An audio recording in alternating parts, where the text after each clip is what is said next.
let it go. Let it go. Because Let it at go. the end of the day, whoever did that hurt to you moved on. They moved Right. on. And you sitting there dwelling in it. It's hard to let people go because you have memories, you done things with them that have helped you, history. But it's okay to let go and mourn that and move on. Oh, no, you're telling on us.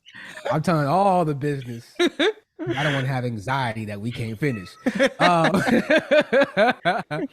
so I don't be stop. The way you shake it is your back. It do be done. Now you just got my baby. I don't be stop. I don't be shaking it.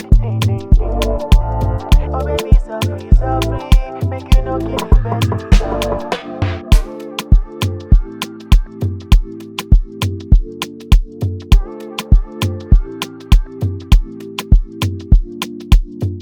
What's up, everybody? Welcome to another episode of yours truly, BlaqKoffee. Again, before we begin, please like, share, subscribe, as well as comment on our content as we continue this journey that we call Season 2 of BlaqKoffee. Before we get to solutions, I do want to show this book. Oh, I heard of him. Think Like a Monk by Shetty. This is a book that was gifted to me from my lifelong mentor, Dr. Davis. Shout out to Dr. Davis if you're watching. Love you dearly. Shetty talks about transforming the mind from being a monkey mind to thinking like a monk, being of peace, being of meditation. Because a lot of times, because of social media, isolation, living up to other people's expectations, lack of mental health resources, not being able to solve those issues, negativity, and consuming all this information, we've developed and programmed our minds to think what Shetty classifies as the monkey mind, which is filled with anxiety, filled with lack of self-esteem, filled with worrying about what others think of us. He identifies those causes and then also talks about ways we can reprogram our mind because, Jane, we absorb so much information quickly.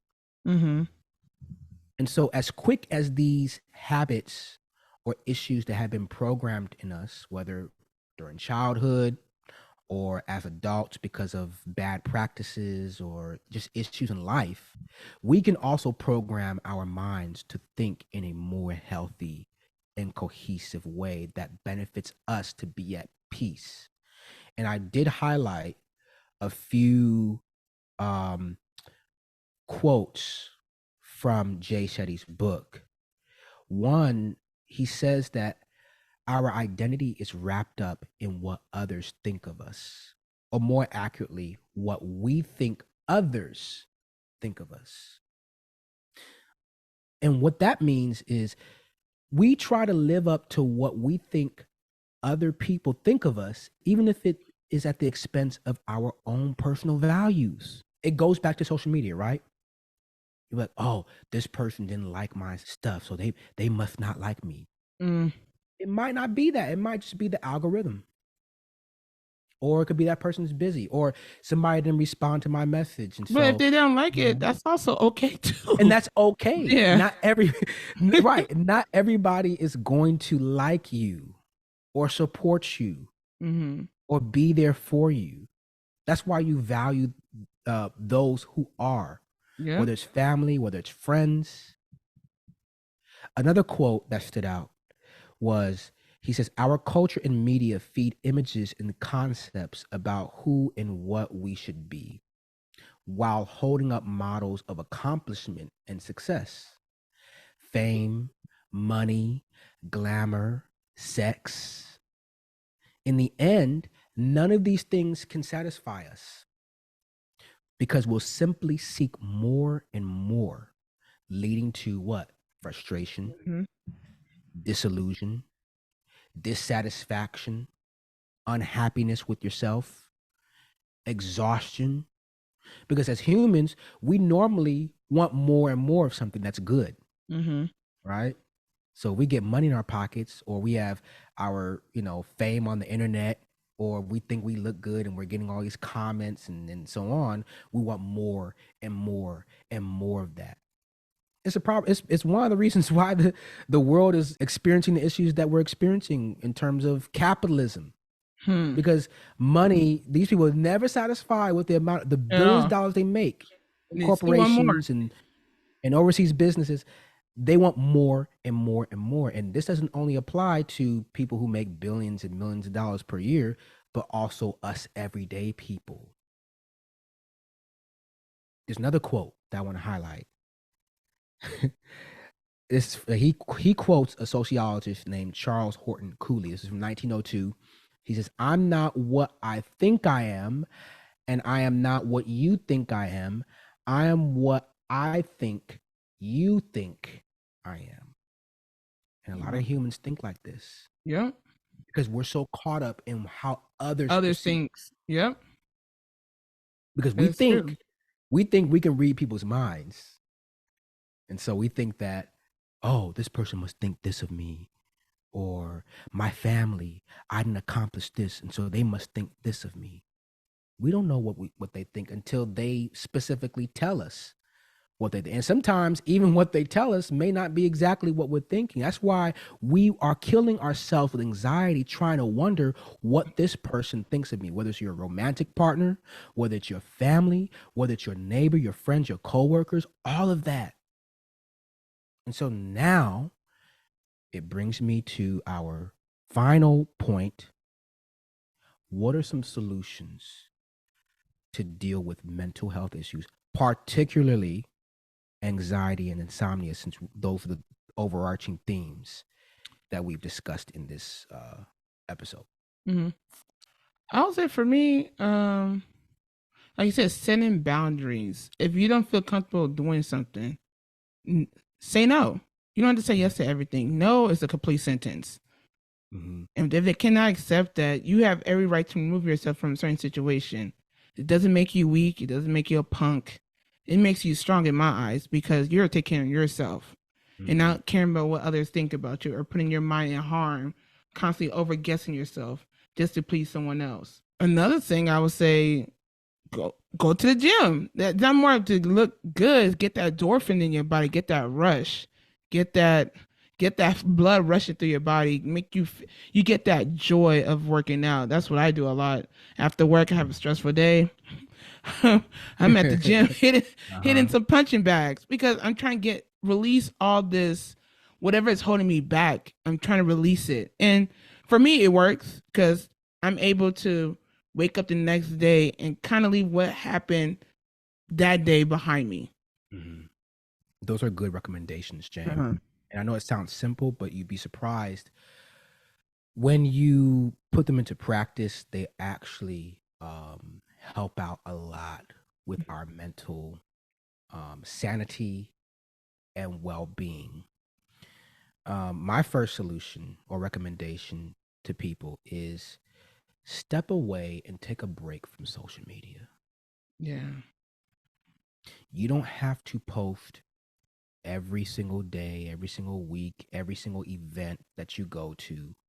You don't have to scroll for hours and hours and consume what your friends and followers are doing, or what, all the negativity that can, because again, I'm not shaming social media. I don't want to make it seem like there aren't some positive to social media, because there are. People have built businesses and entrepreneurships, and people are able to connect with, some people make their partners on social media. Right. Some people have met their partners and eventually their spouses on social media. So it can be used for good, but it can only be used for good if you step away from it. Yeah. For a little bit, because everything in life is a balance. And when you are on social media, telling yourself not to compare to others, that this is only what they're showing me, and that's their journey in life. However they have developed that journey, I don't know. But that's not my business to know. I'm just here for me. A second one, and Jay Shetty actually talks about it in the book, His quote is, letting go is a big part of nature. Yes. Rebirth. That's why I said y'all got to get this book. It's, I mean, from page 1. I agree with that. Some people hold on to stuff, and that also builds on top of a lot of things you're already dealing with. Because you hold on to baggage and burdens. Let that, sometimes you just got to let it go. Let it go. Let it go. Because at the end of the day, whoever did that hurt to you moved on. They moved on. And you sitting there dwelling in it.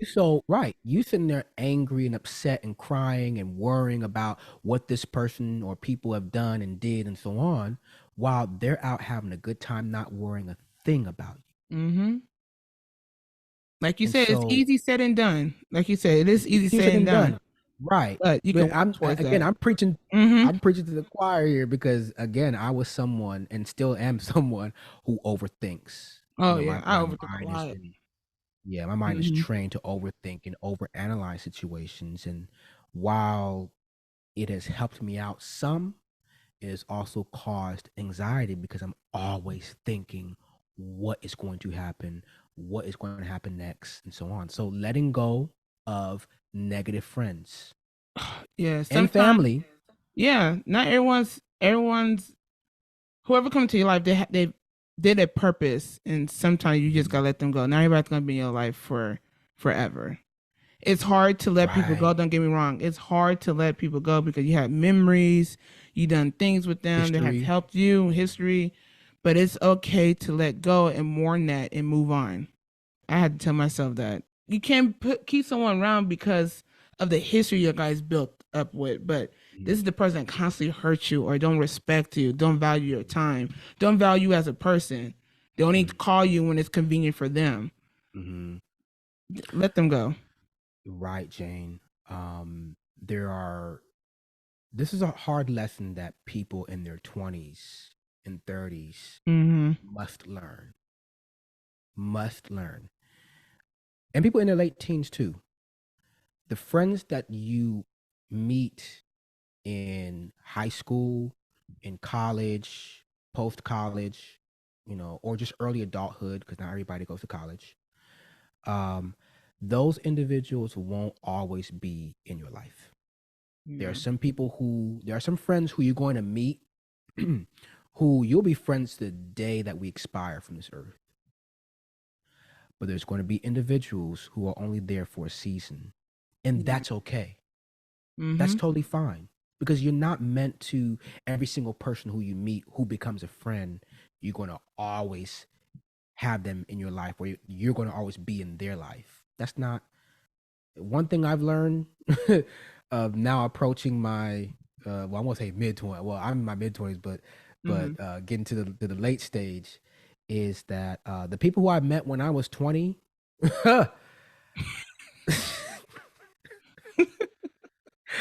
I'll put it like this. A lot of them I don't have contact with anymore. And the ones who have stayed in my life and I've stayed in their lives have proven to be, and they become family. Right. And so that's a true test of friendship, is if it's naturally going to stay in your life. Because you're going to cause yourself anxiety and sleepless nights trying to not let go, even in relationships. I know people don't want to hear that part, but as much as you aim and would like to be with this person for the rest of your life, there's also the potential that that person may not always be in your life. And so letting go, again, like he said, is a big part of nature. Setting boundaries with negative family and friends. I have to do that this year. I swear to God, I did. There's some family members I love dearly, but every time I get on the phone with them, it's always something negative. And it may not necessarily be that they're negative, but what they say. It's always some type of negative story. Oh, this person did this. And I don't want to hear that. Yeah, and also that the fact that I always call you to download, but never hear your side or how you feeling. So sometimes you gotta you gotta check and like, okay, I love you, but not every time you call me, I want to hear drama or I want to hear you and your like. Let me hear some joy. Maybe ask me how I'm doing or how my day was. Every minute You nagging. Mm-hmm. If you have a friend that always calls you when it's something bad, but it's never to call you or text you to ask how you're doing, or to share some good news, or just to catch up, that's someone you probably need to put a boundary on. You may not necessarily need to exit them out your life, Yeah. but you may need to limit how much contact you have with that person, because again, that's mentally and spiritually draining. Yeah. And that's, Jane, it's so important for people to question their values. Because what you value in life, this is what I'm learning from the book, and also just my own experience with sleepless nights and painful anxiety, is if your friends or family members, if their values don't correlate with your personal values, meaning peace, honesty, trustworthiness, if they don't value what you value, you might need to filter them out. Yeah, I was about to Because say, again, because you pick up their habits, You do. absorb their habits, you know? Especially if you're in a stage of changing and growing as a person. If they're not willing to grow and change, you gotta let them go, because you're never gonna fully see your potential if you have someone constantly reminding you of your negative past. Yes, you have to let that. You gotta cut that cord. You gotta let it go. You got, because when you don't let these things go, when you don't let these negative friends and family and thoughts and social media and what happened during the day that you keep on thinking about over and over, all of that festers in the mind, and then it's like a blender that just goes on and on and on until you take things out so that you can have peace. You mentioned nature, Jane. Going outside to touch grass, and it sounds funny, but it's yes, true. Get your butt up and go outside. The world was meant for us to explore, see things, and experience and enjoy. But when you're inside all the time, playing video games, on social media, on the phone, you're not enjoying what the universe, I believe in God, so what God has placed on this planet for us to enjoy, to share with others. And just that feeling of, like when you go on a hike, especially in a beautiful area, you'd be like, wow, look at first of all, the first thing I notice is how quiet it is. Yes. How peaceful it is. Taking in the fresh air, hearing the rivers, the creeks flowing, and the little animals and the insects and birds in the forest, or wherever you go hiking at. Even if you go with a friend, you notice that the conversation gets deeper. It's not shallow conversation. It's like real deep thought conversation you have with your friends.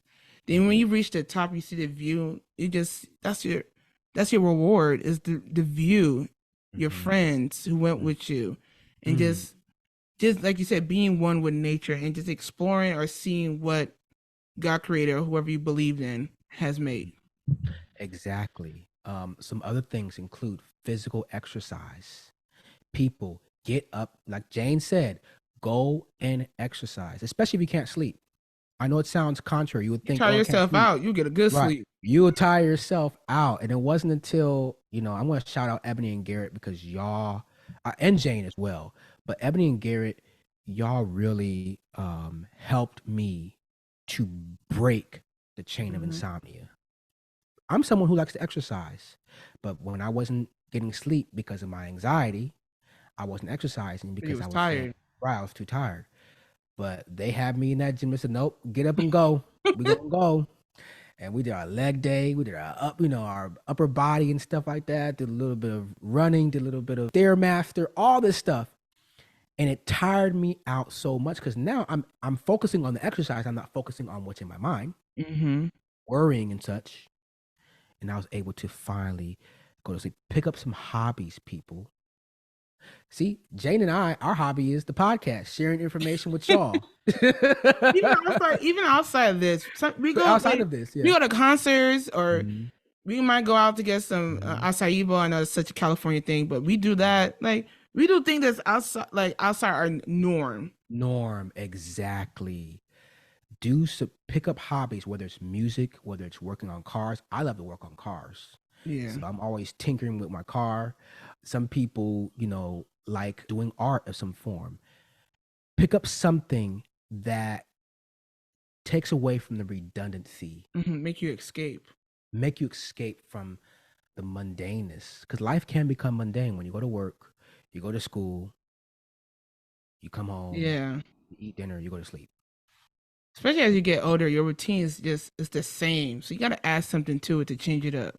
Right. You have to add something to change up the routine. Stop living up to other people's expectations.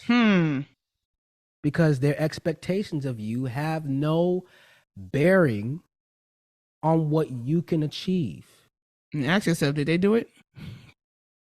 Right. Because a lot of times the people who have such high expectations, you hear this on a lot of the negative, toxic podcasts, hence why we are providing a non-toxic podcast. Support us, y'all. But on those toxic podcasts, you always hear about, men and women should do this and shouldn't do this. And if you want to be a successful man, you need to do this and so on. Stop living to other people's expectations because you're chasing a cycle that would never end, y'all. Hear me out. If y'all have sleep issues like me, what I find helpful is actually reading before you go to sleep. Yeah, get off the cell phone. Get off your phone. Ideally, an hour or two before you go to sleep. Don't be scrolling on your phone because what happens is that blue light affects your eyes and affects your brain. And now, your natural sleeping cycle is out of whack. So read or do something quiet and preferably boring before you go to sleep. I tend to try to play music, like learn instrument chords, but even that helps because your mind is focused on something else, and then after a while you get a little tired, and then you're able to sleep, and you're not worrying about all the other stuff that causes anxiety. And this, when you do all of these things, you avoid reliance on medications. Now, I'm not against medications because that's what we say. We ain't no doctor, right? We're not doctors here. And I know that some people have had success with psych medications and whatnot.